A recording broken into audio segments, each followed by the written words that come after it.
Mariah, are there any backup cameras or instruments? So if something fails, is there a backup to it?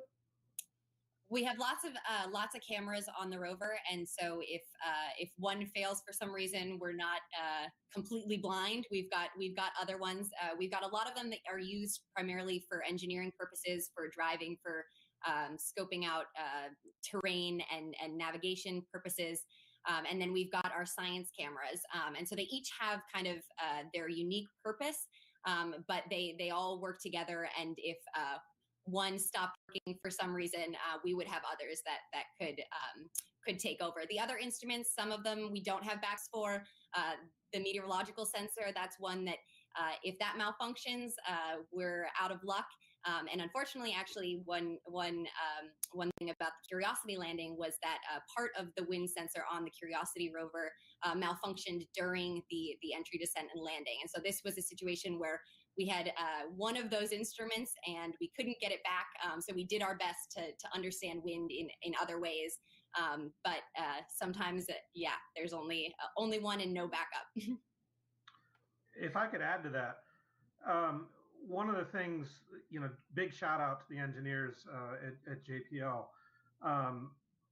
It seems sometimes, there's an anomaly within an instrument or some aspect of the rover, and you got to remember this thing is on another planet, and these folks are able, by and large, to troubleshoot and very often find ways around the problem such that the functionality of the rover is completely restored again.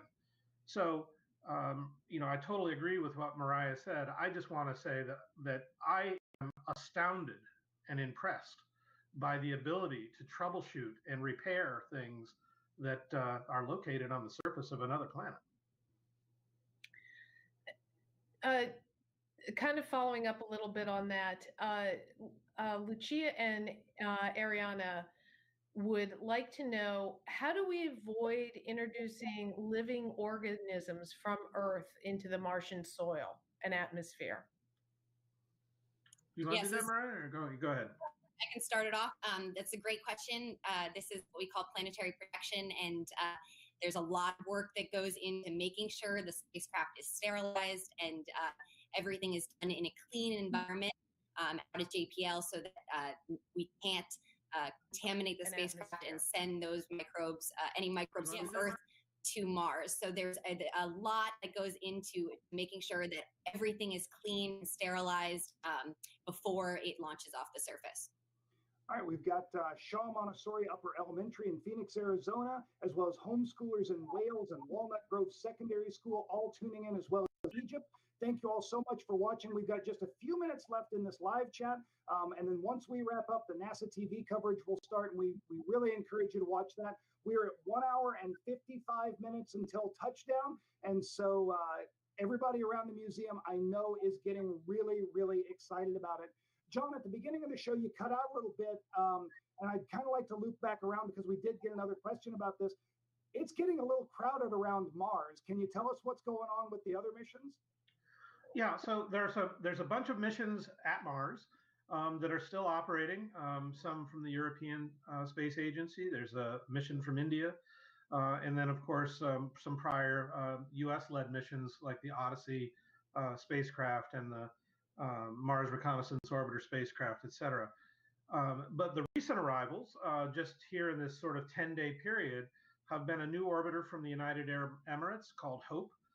That will remain in an interesting orbit around Mars that allows it to do some up close and personal sometimes, but then sort of whole side of Mars observations at others to understand the atmosphere.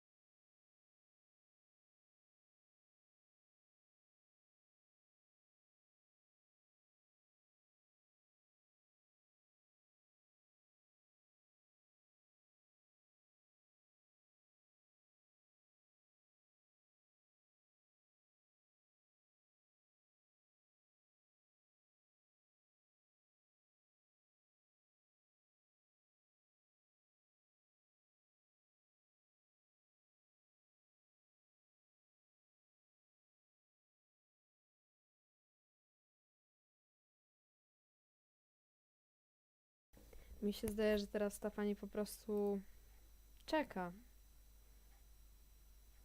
Po prostu czeka. I nie wie, co zrobić. Ciekawe.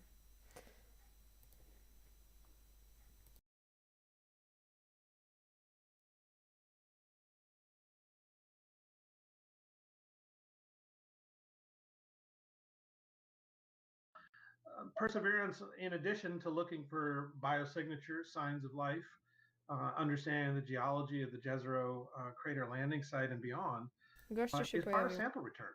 We're going to use the rover to cache samples that'll be left on the surface for a fetch rover to come on the next mission to the surface to pick up that will then be launched back into orbit and eventually, we hope, return to Earth. So the next rover from the sort of US European side will in fact be, we hope, will be that fetch rover to pick up those samples. Other countries may be doing other things.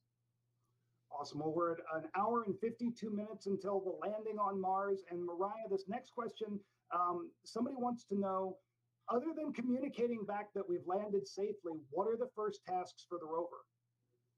Yeah, so I think as John mentioned earlier, there is a lot of work that goes in right after landing to checking out all of the instruments, making sure everything is working the way it should.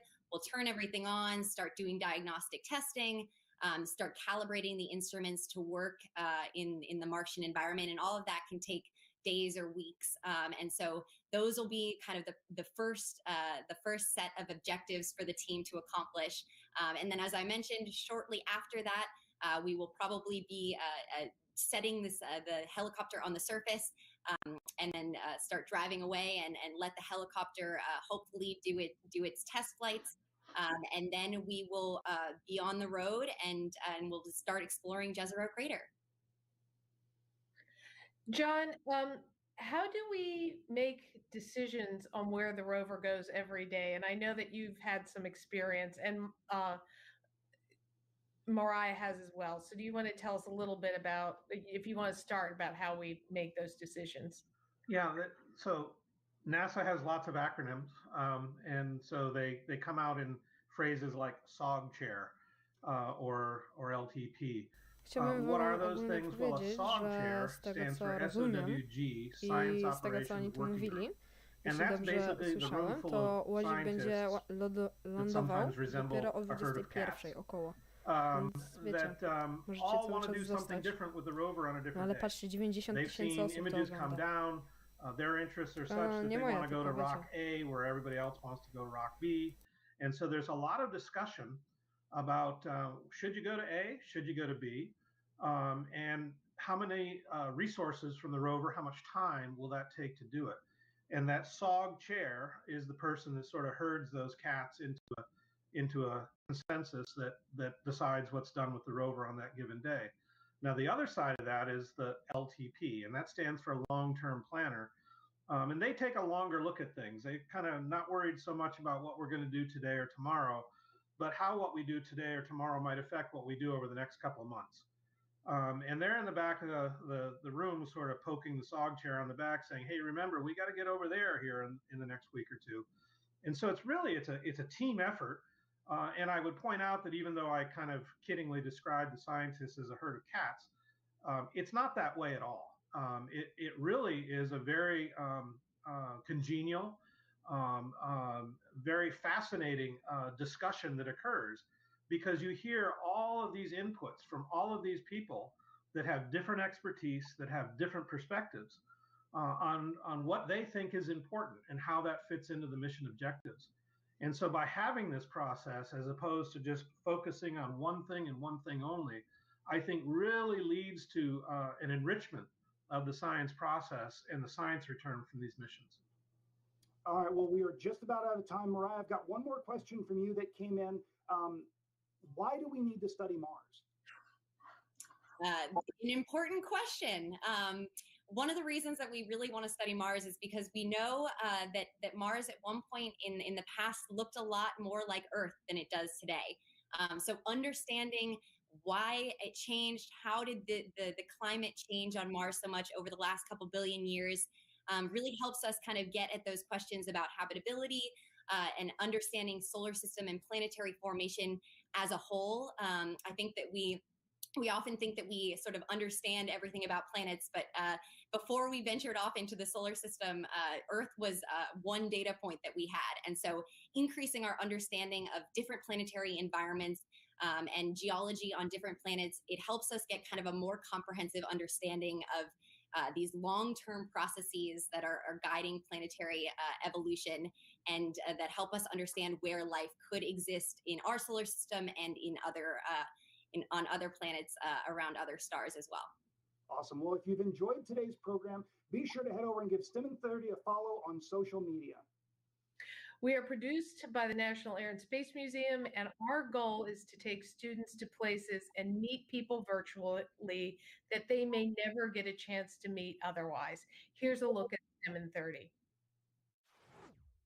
This is STEM in 30.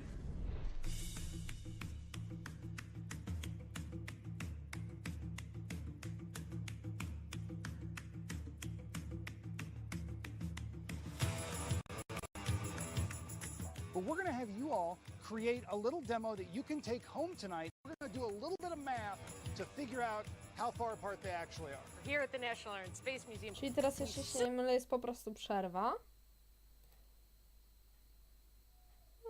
Ale to ciekawe, więc mogę puścić na dźwięk. It's only a failure if after it didn't work you stop. Nothing works the first time. You always have to be prepared for redesign. My job is to stare out the window. You know how the teachers say you ain't gonna never learn anything staring out the window? I disagree. We can share our passion for science and hopefully inspire them to do the same thing. That's a good question. No, I did not.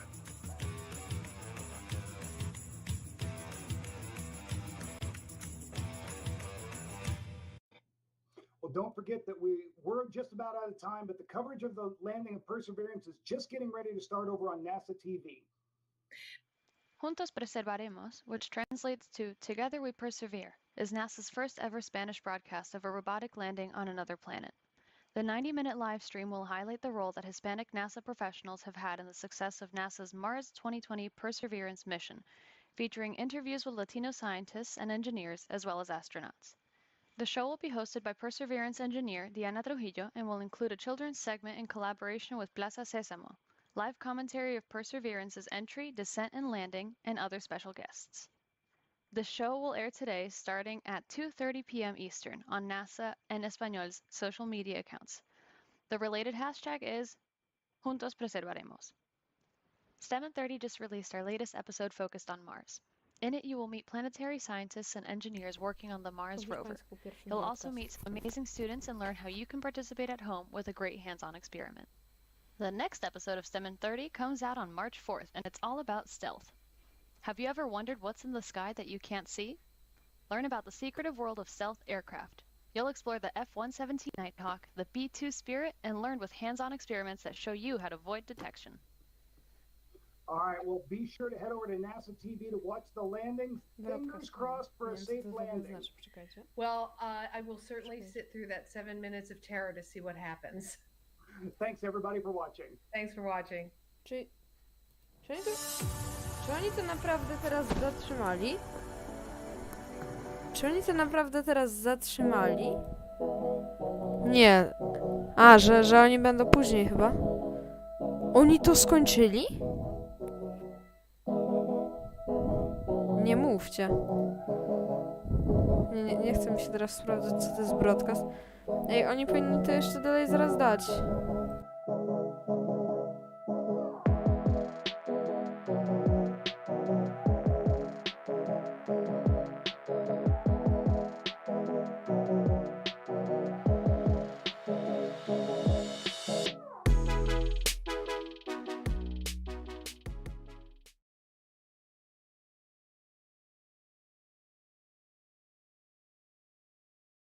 Czyli po prostu teraz zostawię tego live'a i trzeba będzie chwilę czekać. Nie, jakiś czas trzeba będzie czekać, aż to wreszcie wyląduje, więc tak.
Ej, ludzie, chciałbym powiedzieć, że to będzie lądowało około... Ojeju. Nie, dobra, nie wiem. To wyląduje... Czy to? Nie mam pojęcia. Naprawdę nie mam pojęcia, co oni tu piszą. Chciałbym powiedzieć, że po prostu... Ja po prostu jak będzie lądowało to ja z tego nagram odcinek. 2 osoby oglądają. Elo.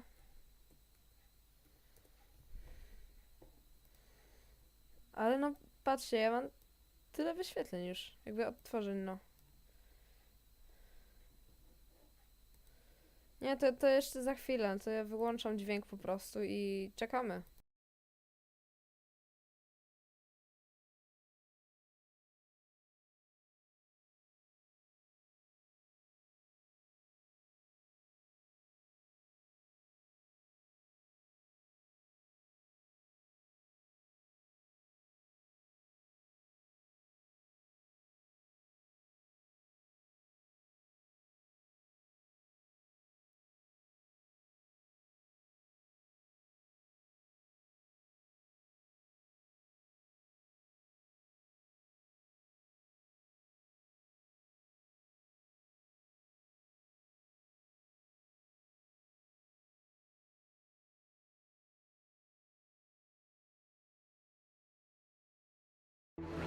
And liftoff as the countdown to Mars continues. The perseverance of humanity launching the next generation of robotic explorers to the Red Planet.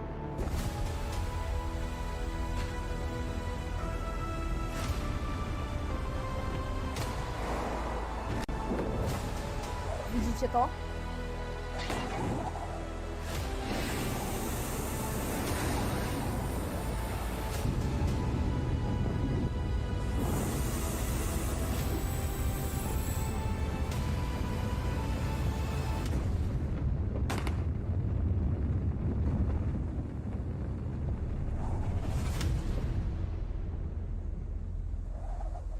Widzieliście tę zapowiedź tego?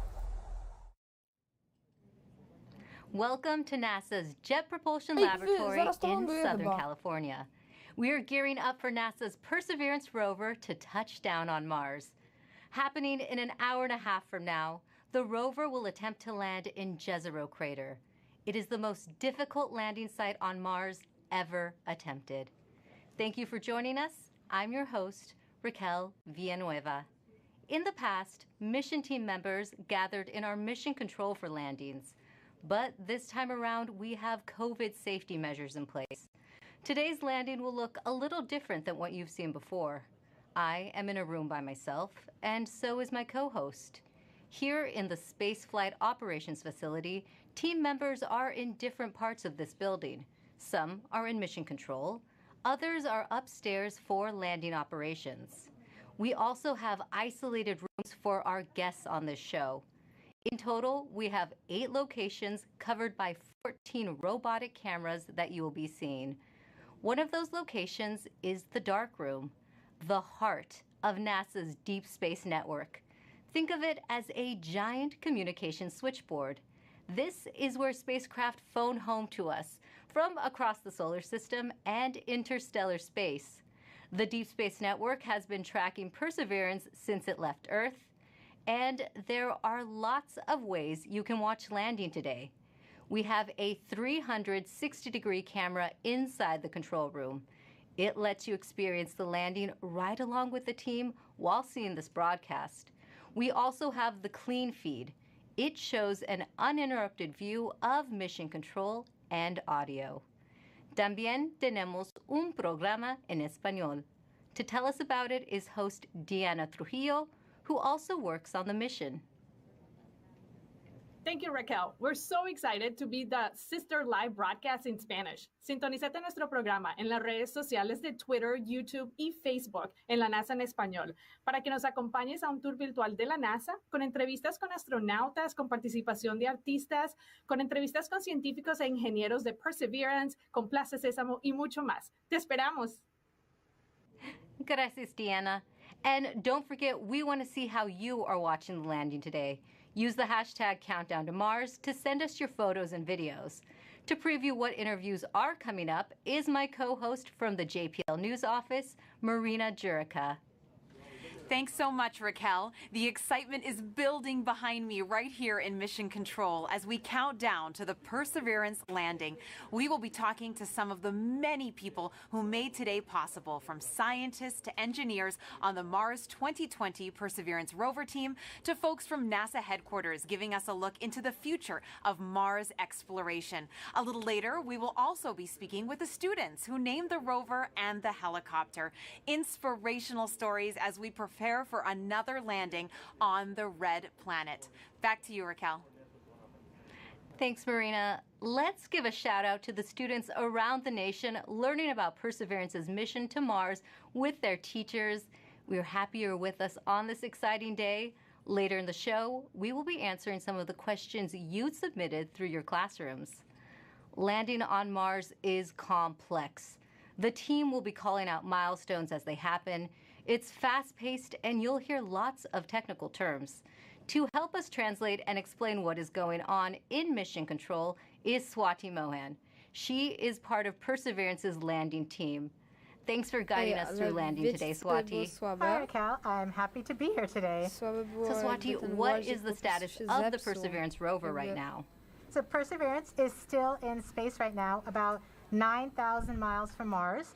So far, she is healthy and on course. And it takes time to send signals between Earth and Mars. Can you let us know how that affects the information you are seeing? So Mars is about 127 million miles from Earth right now. That means it takes about 11 minutes from light to travel from Mars to Earth. So all the information that we receive from Perseverance actually happened 11 minutes ago.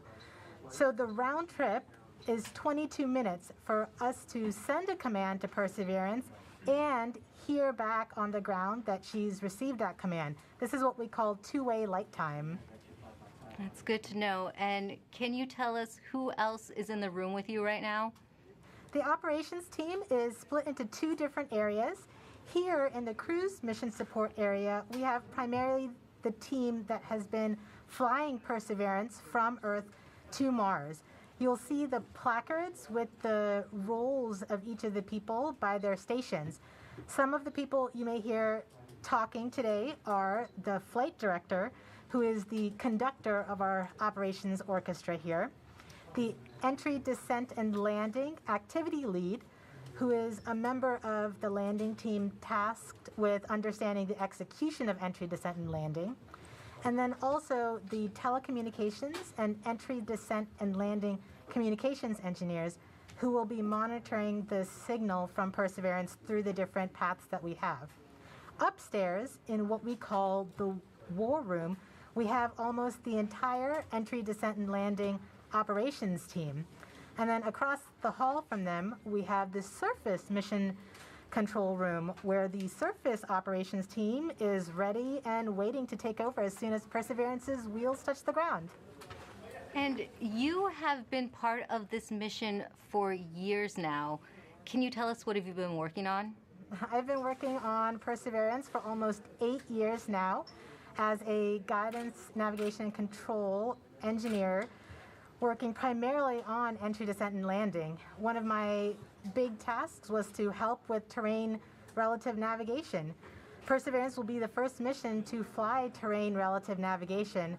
So while she's descending on the parachute, she'll actually be looking at the ground with a camera, seeing where she is with respect to the Martian surface, and choosing a safe spot to land that she can get to.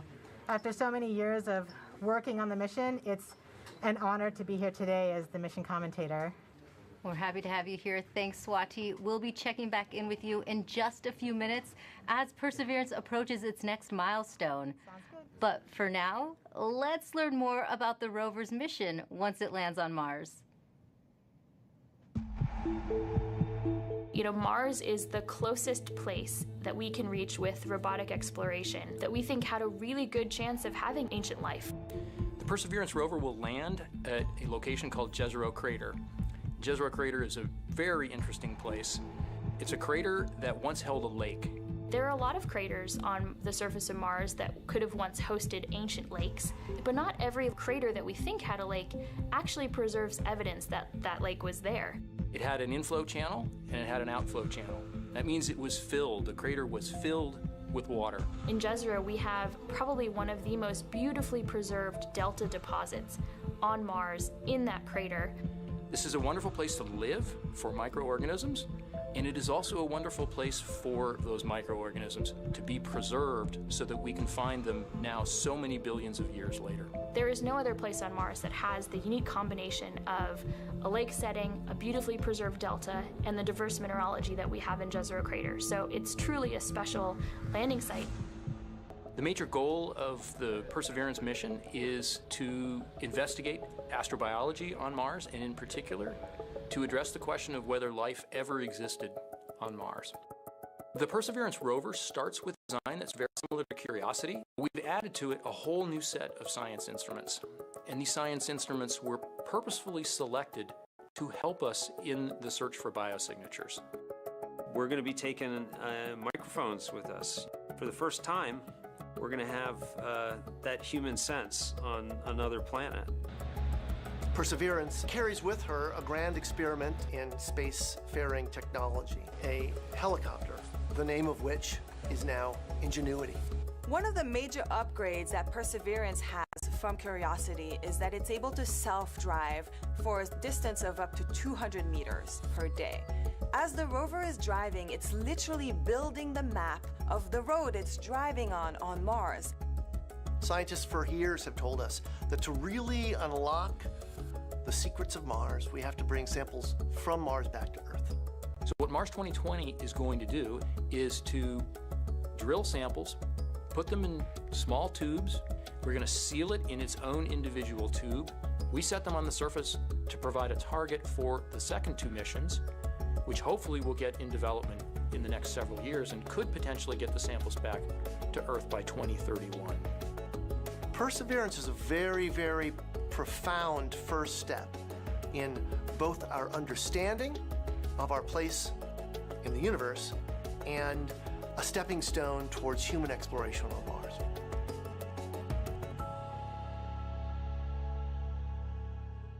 You are watching live Mars landing commentary, and Perseverance is about to reach another important milestone. Swati, can you tell us what is happening? We are at a milestone where the operations team determines whether they're ready to turn off the transmitter to Perseverance. Turning off the transmitter is like taking your hands off of the wheel. At this point forward, Perseverance would be on her own to execute entry, descent, and landing over 500,000 lines of code. Let's listen in. Okay, all stations, we are ready for the transmitter off pole. ACS, are you go? ACS, are you go? ACS is go. Phase 2. Phase 2 is go. Activity. Activity is go. Uplink lead. Go. Systems. Go. EDL com. Go. Telecom 1. Go. Telecom 2. Telecoms go. GDS 1.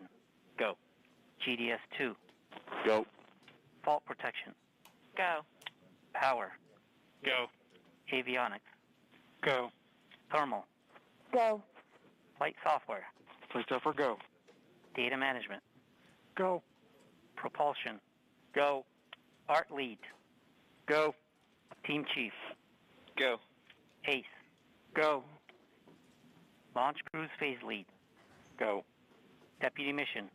Go. EDL phase lead. Go. Mission assurance. Mission assurance is go. Chief engineer. Chief is go. Project manager. Projects go. Mission manager. All stations are go for transmitter off. Copy flight, go for transmitter off. There you have it, Raquel. We have deemed Perseverance ready to execute entry, descent, and landing on her own. Thank you, Swati. As we just heard, Perseverance is now operating on its own as it cruises closer to Mars. To help explain what this mission means for the agency is NASA's Associate Administrator, Thomas Zurbuchen. Thomas, this is our 5th rover sent to Mars since 1997. Can you tell us how Perseverance is going to kickstart a new era?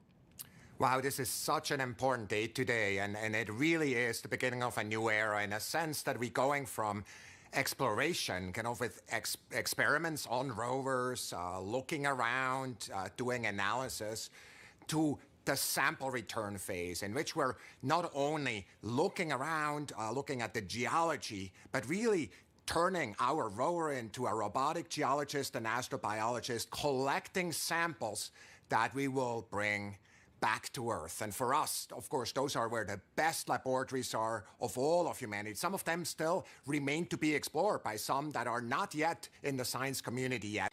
And that's what we're looking forward to. It's that new phase. The other element that I want to talk about is the amazing technologies that are there. And of course, one of my favorites is the Ingenuity helicopter, this in search of this extraterrestrial Wright brothers moment, controlled flight for the first time elsewhere, Raquel. Great. And we have a student question on video for you from Macy. Hi, my name is Macy Ragsdale. My question is anything alive on Mars? Thank you.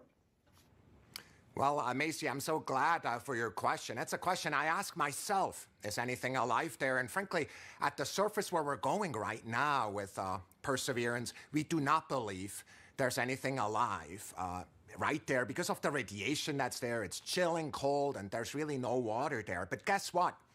We think that 3 billion years ago, this looked like a stream that you may see on Earth. And frankly, a lot more similar than Earth, with water with a magnetic field, just like the Earth with an atmosphere. And the question is, at that time, 3 billion years ago, were there single-cell organisms, just of the type that developed on Earth? So is there life on Mars overall? We don't know, but where we're going right now, we're really looking for ancient life, and that's what we're so excited about. Thank you for your time today, Thomas, and thanks to everyone who has been using the hashtag Countdown to Mars. Here are some of the photos that you've sent in so far. Let's take a look. Now, please keep sharing with us how you are watching this moment today. For now, let's go back to Swati for an important update to what's going on in mission control as we get closer to another milestone. Hi, Raquel. This next milestone is a communications pole.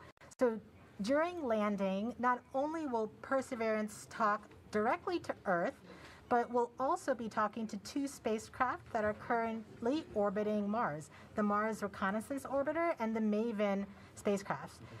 This poll is to confirm with the Mars Reconnaissance Orbiter spacecraft and the MAVEN spacecraft teams that they are ready and on track to support the relay from Perseverance. Let's listen in.